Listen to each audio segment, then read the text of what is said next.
What if the person you love most spoke to you again after death through someone else's newborn child?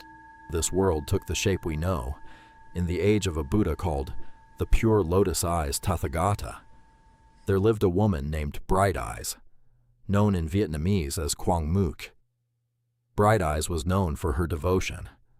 She fed monks, gave alms freely, and was respected throughout her village. But her mother held very different habits. She loved the taste of fish and turtle eggs, and took countless small lives to satisfy that craving, again and again, without a second thought. When her mother passed away, Bright Eyes was consumed with worry. She had no way of knowing where her mother's spirit had gone, only a feeling, deep and cold, that it was somewhere terrible. So she did the only thing she knew to do. She sold what little she had and used it to make offerings, day after day, to an image of the Buddha, praying only for one thing, to know her mother was safe. One day, a holy arhat, an enlightened monk, accepted her offering.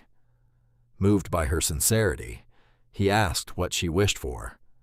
When she told him of her mother, he closed his eyes and entered deep meditation to see for himself. What he saw was grave. Because of the lives she had taken, her mother had fallen into a realm of immense suffering. The Arhat told her, "Do not despair. Go home. Make an image of the Pure Lotus Eyes Tathagata and recite his name with all your heart. This alone can turn her fate." Bright Eyes returned home and did exactly as she was told. She painted the Buddha's image with her own hands, and for many nights she chanted his name without rest. One night, in a dream, she saw the Buddha himself, vast, golden, radiant. He told her, "Your mother's suffering has ended. She will soon be born again, close to you."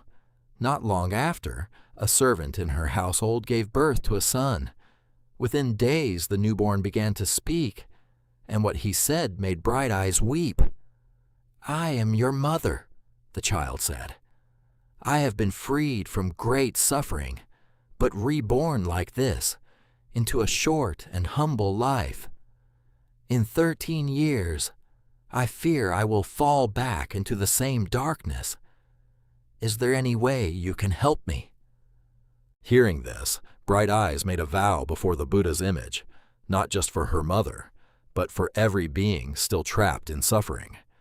She would spend all her future lives finding ways to help them, until every last one was free.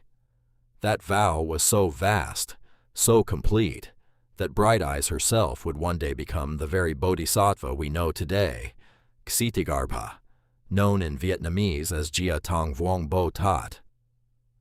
Her story leaves us with something simple, but not easy. What we do to other living beings never simply disappears. It returns in one form or another to those we love most. And it also leaves us with hope that no matter how deep the suffering, sincerity, and devotion, even from just one person, can still turn the tide. May this story bring peace to those we've lost, and gentleness to how we live each day forward. If this story moved you, follow along. Next time, we meet a king of ghosts who chose mercy over fear.